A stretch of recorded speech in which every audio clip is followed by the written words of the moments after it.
a number of, the number of.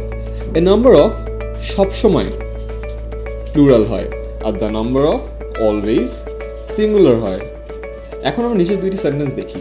A number of boys has reached early.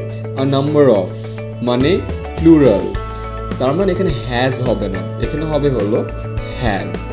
Similarly যদি আমি পরের সেন্টেন্সটা দেখি, the number of girls attending the meeting are high. এখানে the number of আছে, the number of singular, অতএব এখানে আর হবে না, এখানে হবে হলো is। এটা মনে রাখার আরেকটা সহজ উপায় হলো, আমরা প্রিপোজিশনের আগে যেটা থাকে সেটাই হলো আমাদের সাবজেক্ট। এখানে a number বলতে সেভারাল বোঝানো হয়, তাই এখানে হ্যাভ হচ্ছে। আর দ্য নাম্বার বলতে একটি নাম্বার বোঝানো হয়, তার মানে একটা ডেফিনিট নাম্বার, তাই এখানে ইজ ব্যবহার করা হচ্ছে।